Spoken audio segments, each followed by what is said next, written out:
This day in Philly sports history is proud to be a part of the Clashing Conferences Sports Fan Network, where passionate fans make powerful content. Check out theclashingconferences.com and join the squad today.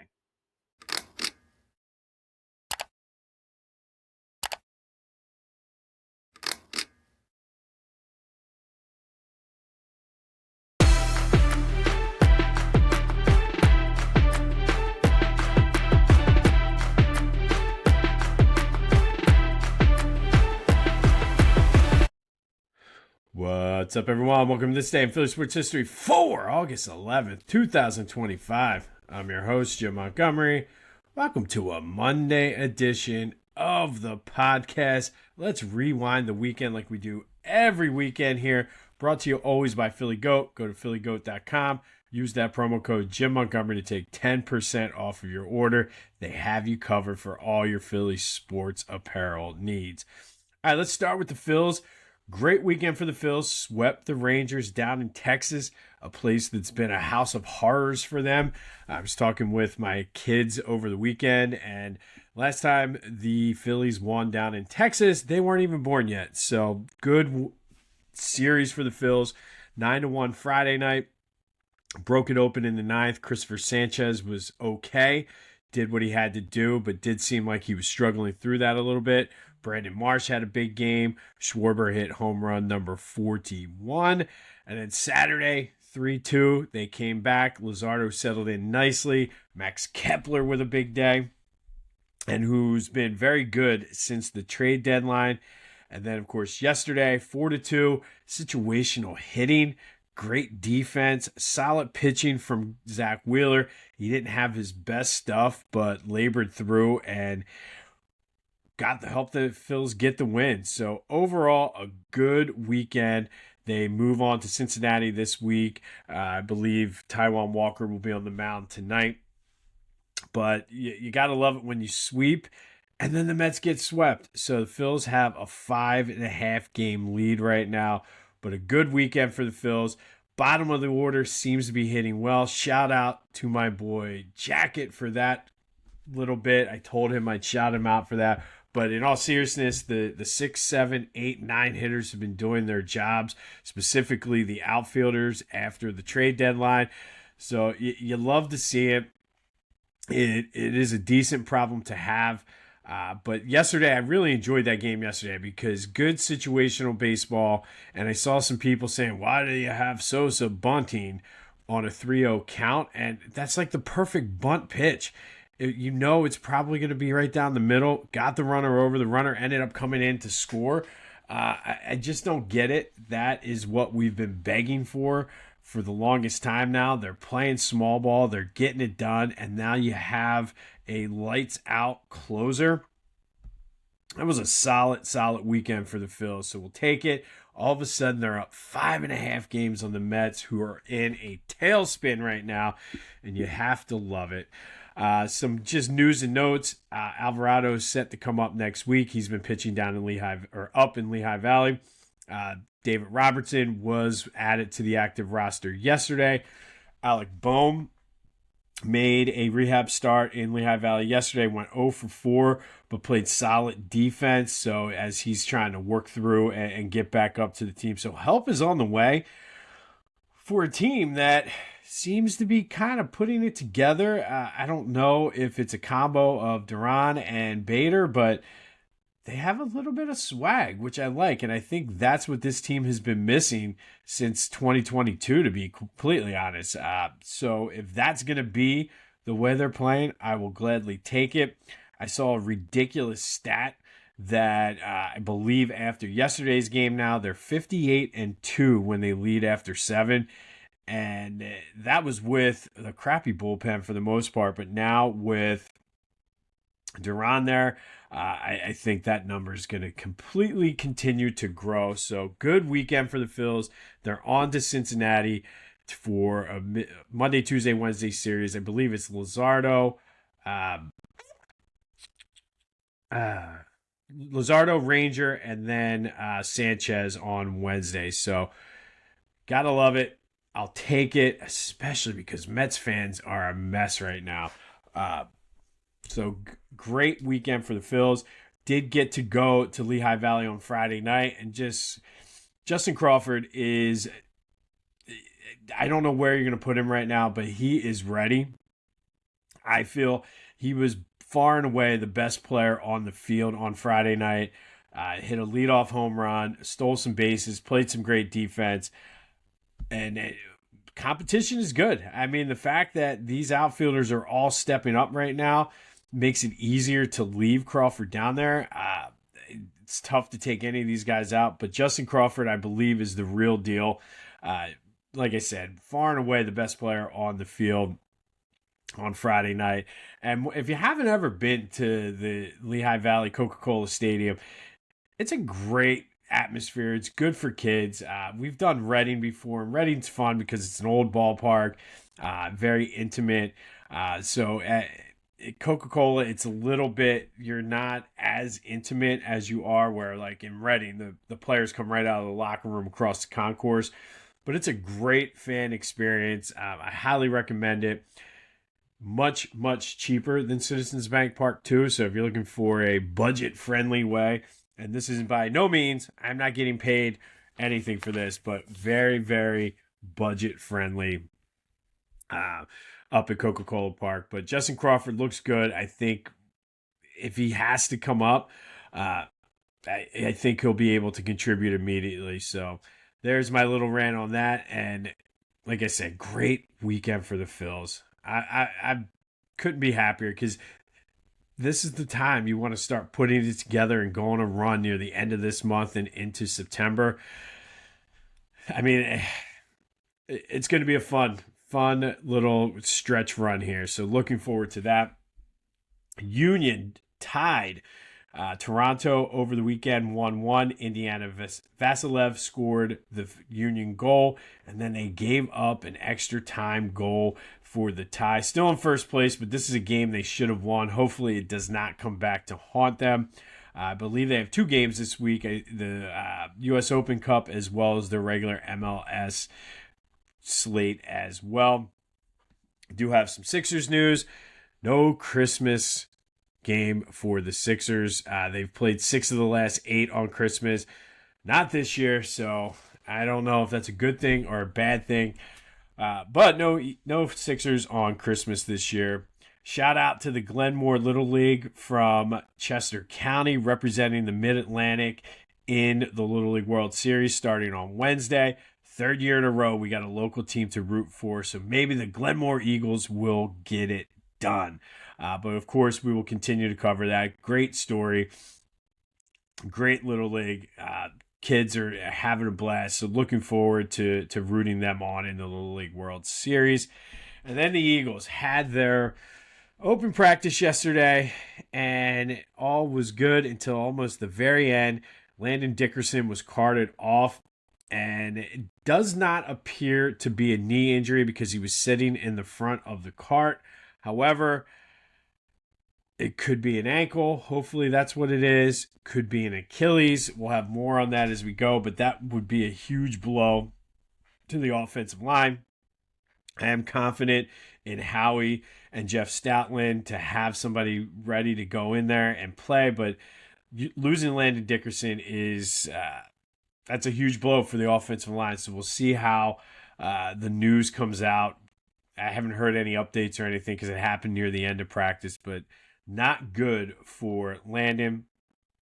The Eagles are gearing up for the preseason game this weekend against the Browns. They'll have joint practices on Wednesday and Thursday.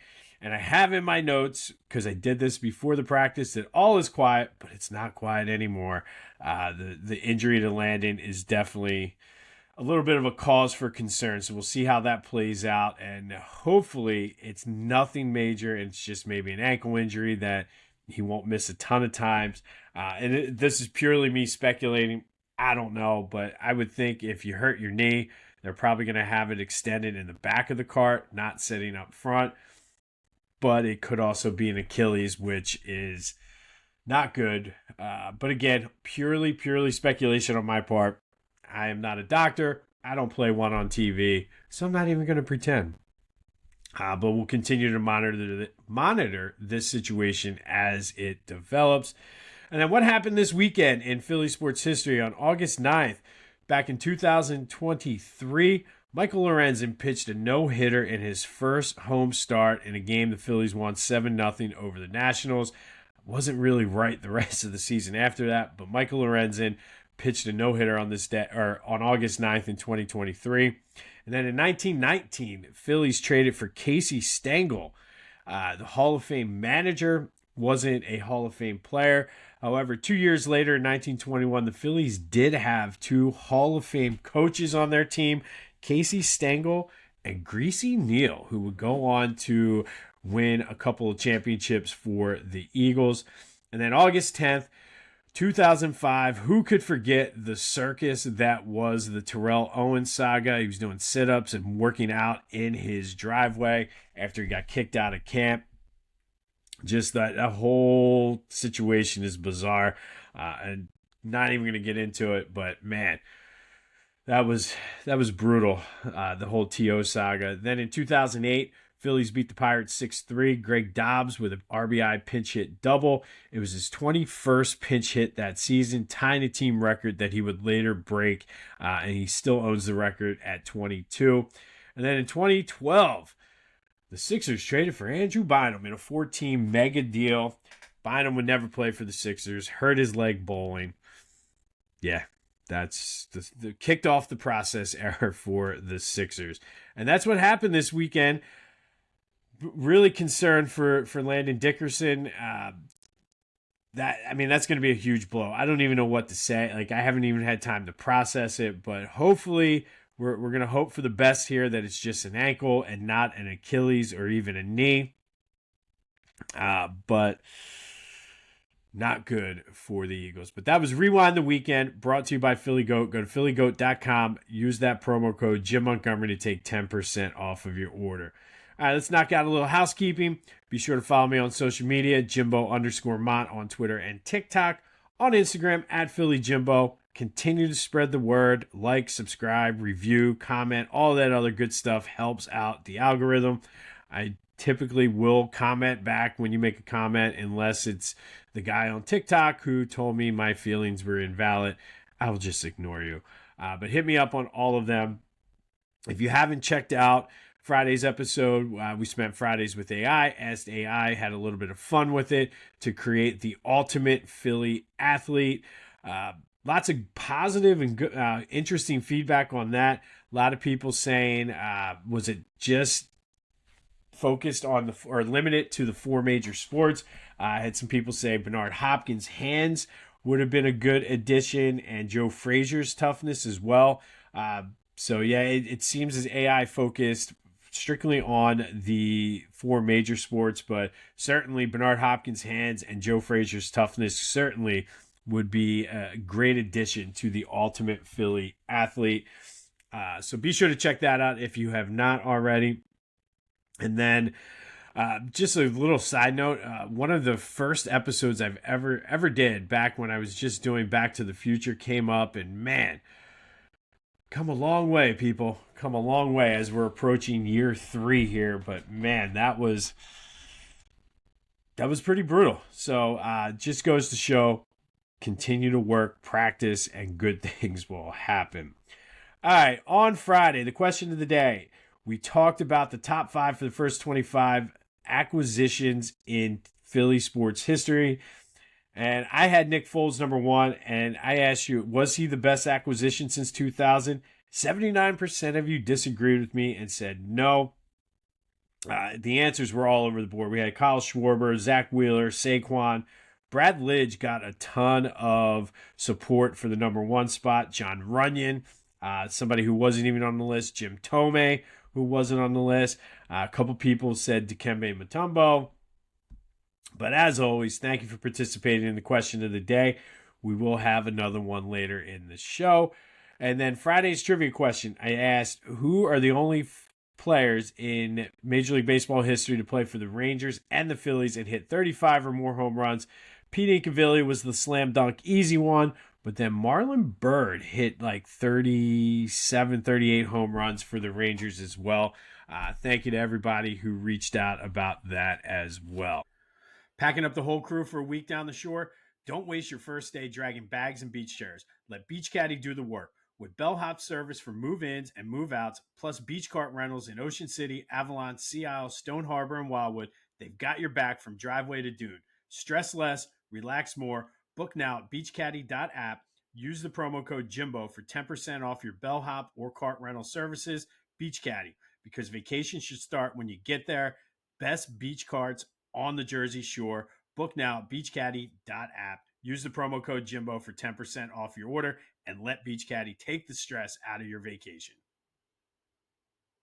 All right, don't forget that Beach Caddy promo code will get you 15% off for the rest of the summer.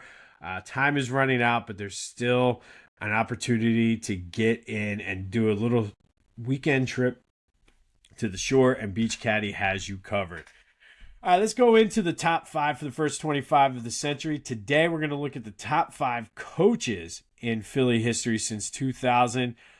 Lots of good ones. We've had a lot of bad ones too, but some honorable mentions. Larry Brown, even though he left the Sixers in shambles. Peter Laviolette, Ken Hitchcock, Larry Boa, Phil Martelli, Al Golden, Matt Rule, both of my Temple football guys, and Andy Talley, Villanova football, and Rob Thompson are all honorable mentions. But who made the list? So starting with number 5, got to go with my man Dougie P.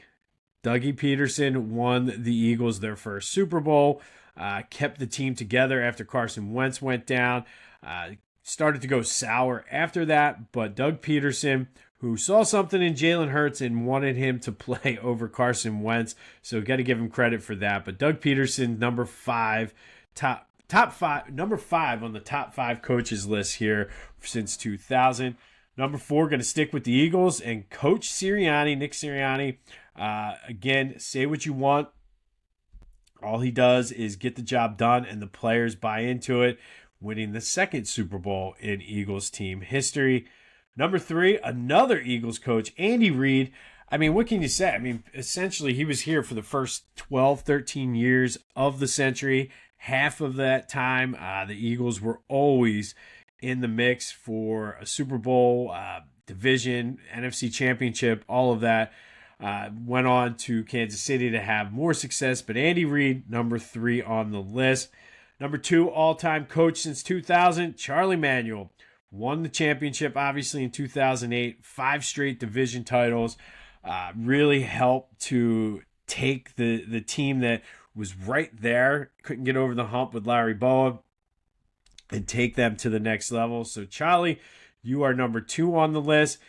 And this one I know is going to rub a lot of people the wrong way, especially my Temple crew, but the numbers are the numbers. The number 1 coach in Philly since 2000, Jay Wright, 2 national championships, 4 Final Fours, and Villanova basketball has not been the same since Jay Wright left. So Jay Wright is the top coach in Philly since 2000.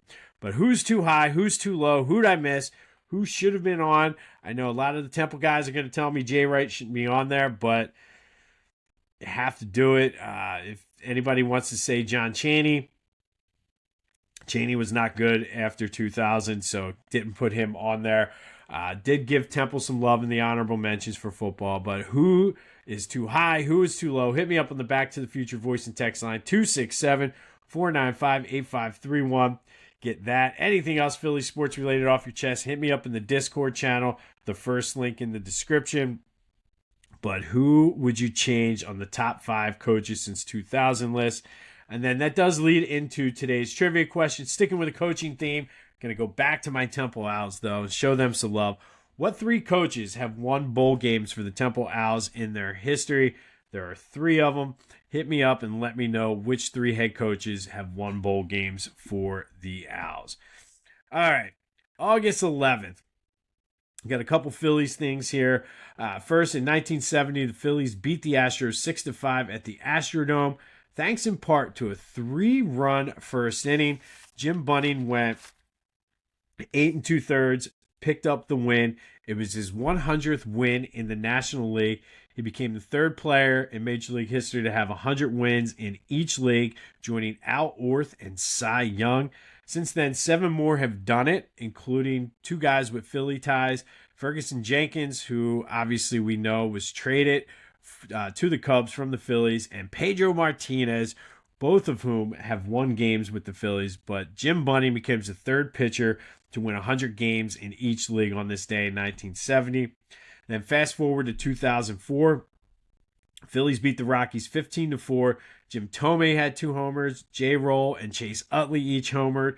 But on the mound that day was Randy Wolf, who pitched 7 innings, struck out 6, went 3 for 3 at the plate, including 2 home runs and 3 RBI. It was the 8th time in team history and last time that a pitcher hit 2 home runs in a game for the Phillies. He joined Jack Knight, Phil Collins, Rick Wise, who did it twice, Larry Christensen, Randy Lurch, and Robert Person as the only Phillies pitchers to hit 2 home runs in a game. That does lead to today's question of the day. Will a Phillies pitcher ever hit 2 home runs in a game? Better yet, let's change that. Will a Phillies pitcher ever hit a home run in a game again? It's going to take somebody probably like Ohtani, but those guys are rare. So let me know your thoughts on that. Will a Phillies pitcher ever hit a home run in a game? We'll see. And then finally, in 1950, the defending champion Philadelphia Eagles lost to the NCAA College All-Stars 17-7 in an exhibition game out at Soldier Field. This was a game that was played every year. The reigning NFL champion took on a team of college All-Stars. They started this in 1934 and went all the way to 1976. It was always the defending champ versus the college All-Stars. The last one to play were the Pittsburgh Steelers.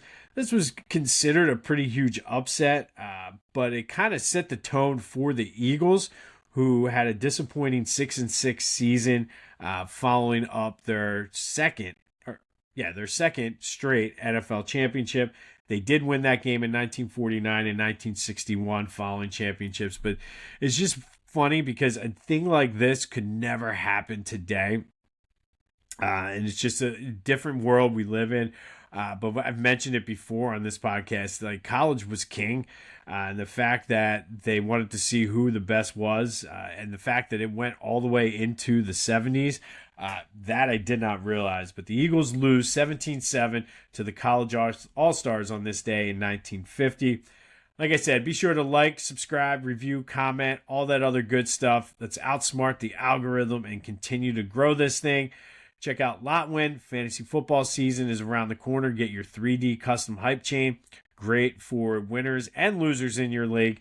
So go to Lotwin.com and use the promo code TCCPOD for 10% off of your order. On this day in 2004, Randy Wolf hit 2 homers in a game the same day that Jim Thome also went deep twice. In 1970, Jim Bunning becomes the 3rd pitcher to win 100 games in both the American and National League. And in 1950, the Eagles lose to the College All-Stars 17-7. Let me know your thoughts on our top 5 coaching list.